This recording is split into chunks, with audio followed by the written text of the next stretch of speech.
नमस्कार, मैं हूं आपके साथ अनुष्का राय और आप देख रहे हैं readers first news. OP Jindal विश्वविद्यालय के द्वितीय दीक्षांत समारोह का आयोजन राज्यपाल सुश्री अनुसुईया उइके के मुख्य आतिथ्य में सोमवार को किया गया।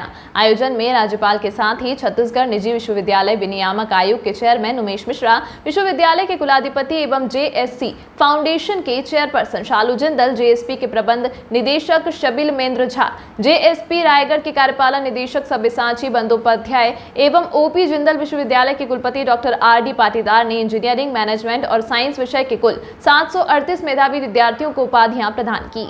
रायगढ़ जिले के पूंजीपथरा स्थित ओपी जिंदल विश्वविद्यालय का दूसरा दीक्षांत समारोह ओपी जिंदल विद्यालय के सभागार में आयोजित किया गया। समारोह की मुख्य अतिथि प्रदेश की राज्यपाल सुश्री अनुसुईया उइके ने अपने संबोधन में सभी विद्यार्थियों एवं उनके परिवार को बधाई देते हुए कहा कि रायगढ़ में प्रसिद्ध उद्योगपति ओपी जिंदल के नाम पर स्थापित यह संस्थान बेहद कम समय में छत्तीसगढ़ ही नहीं वरना पूरे देश के शिक्षा जगत में अपनी शाख स्थापित कर चुका है। उन्होंने इस बात पर खुशी व्यक्त की कि ओपी जिंदल विश्वविद्यालय में 20 से अधिक राज्यों के विद्यार्थी बेहतर शिक्षा हासिल कर रहे हैं। देश के अलग अलग हिस्सों से आने वाले विद्यार्थियों को इससे एक दूसरे की संस्कृति को समझने का अवसर मिलता है, जो राष्ट्रीय एकता के लिए आवश्यक है।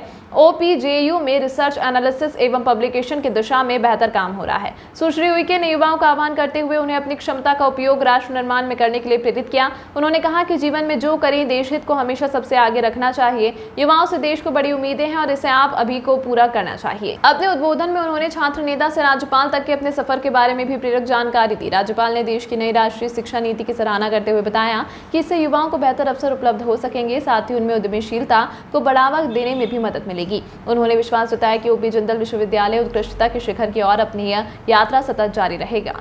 ओपी जिंदल विश्वविद्यालय की कुलाधिपति एवं जेएसपी फाउंडेशन के चेयरपर्सन शालू जिंदल ने अपने उद्बोधन में कहा कि विद्यार्थियों के जीवन में यह महत्वपूर्ण मील का पत्थर है। इस खुशी में विद्यार्थियों की अपनी मेहनत के साथ ही उनके परिवार और दोस्तों का भी बड़ा योगदान है। उन्होंने बताया कि ओपी जिंदल समूह के संस्थापक बाबूजी ओम प्रकाश जिंदल और जेएसपी के चेयरमैन नवीन जिंदल ने रायगढ़ में विश्वस्तरीय शिक्षा संस्थान स्थापित करने का सपना देखा था, ताकि यहाँ के विद्यार्थियों को गुणवत्तापूर्वक शिक्षा का अवसर हासिल हो सके। प्रदेश के मुख्यमंत्री बहुत अच्छा काम कर रहे हैं। देखिए, जहाँ तक सरकार अच्छा काम कर रही है, ये सरकार का संरक्षक के नाते मैं यही कहूँगी कि सरकार के द्वारा और जो भी योजनाएं हैं लोगों के लिए बनाया है और उनके आर्थिक, सामाजिक, शैक्षणिक एक सर्वग्रामीण विकास की दृष्टि से सरकार का कार्य अच्छा चल रहा है। और जहाँ कुछ ऐसे मेरे पास लोग आते हैं, मिलते हैं, उनकी कोई समस्या आती है तो उसका ध्यान आकर्षित करती हूँ, उसका भी समाधान होता है। और मेरी कोशिश है कि छत्तीसगढ़ देश का विकास के रूप में या एग्रीकल्चर के रूप में सबसे अव्वल आए, ये मेरी शुभकामना है छत्तीसगढ़ को। शिक्षा के रूप में आपने कहा कि राष्ट्रीय शिक्षा नीति लागू नहीं हो पा रही, जिसके चलते आपने दिया निर्देश, इसमें कितना? हाँ, अभी शिक्षा नीति के लिए अभी जो गाइडलाइन आती है यूजीसी से, तो अभी उसमें जो सिलेबस के लिए है थोड़ा सा इसमें थोड़ा समय ज़रूर लग रहा है और उसके लिए अभी प्रोसेस शुरू है और मैं जल्दी ही इसका अध्यादेश जारी करके और इसका कुछ विश्वविद्यालय में हम प्रारंभ करेंगे। उसके बारे में एक परखेंगे कि ये शिक्षा नीति से बच्चों को क्या असर पड़ रहा है।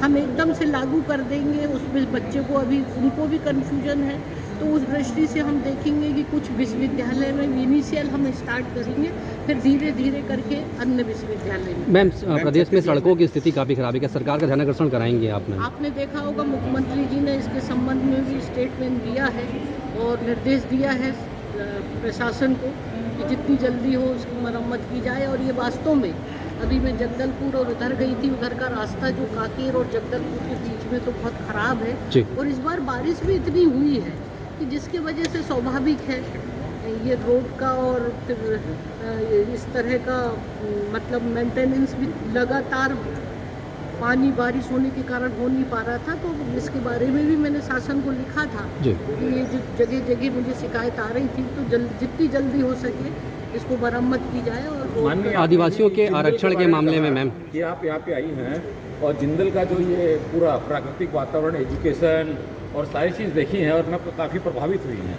हाँ। क्या जिंदल की जो ग्लोबल इंस्टीट्यूट है सोनीपत में, वो पूरे वर्ल्ड में फेमस हो रखी है, तो क्या मानना है जिंदल के बारे में, आपको क्या कहना है? जैसे आप आई आज यहाँ पे, क्या महसूस किया आपने? देखिए, यहाँ पर पूरे देश के और कुछ बाहर के भी, विदेश के भी बच्चे पढ़ रहे हैं और इसमें काफ़ी बच्चे लोग भी यहाँ की शिक्षा लेकर विदेश में भी और कई तरह के उन्होंने मतलब इंस्टीट्यूट में और अच्छी अच्छी संस्थान में आज नौकरी जॉब कर रहे हैं। तो कम बात है कि आपके रायगढ़ जैसे डिस्ट्रिक्ट में इस तरह का एक विश्वविद्यालय के द्वारा एक अच्छी गुणवत्ता की शिक्षा बच्चों के उज्ज्वल भविष्य की, केवल शिक्षा ही नहीं, उनको विभिन्न प्रकार की सारी औद्योगिक शिक्षा से लेकर टेक्निकल और तकनीकी और तमाम जितने भी जो है इस विश्वविद्यालय के माध्यम से उनको प्रशिक्षण दिया जा रहा है और सामाजिक रूप से भी क्षेत्रों में भी उनको गांव के माध्यम से भी लोग बच्चों को इस बारे में भी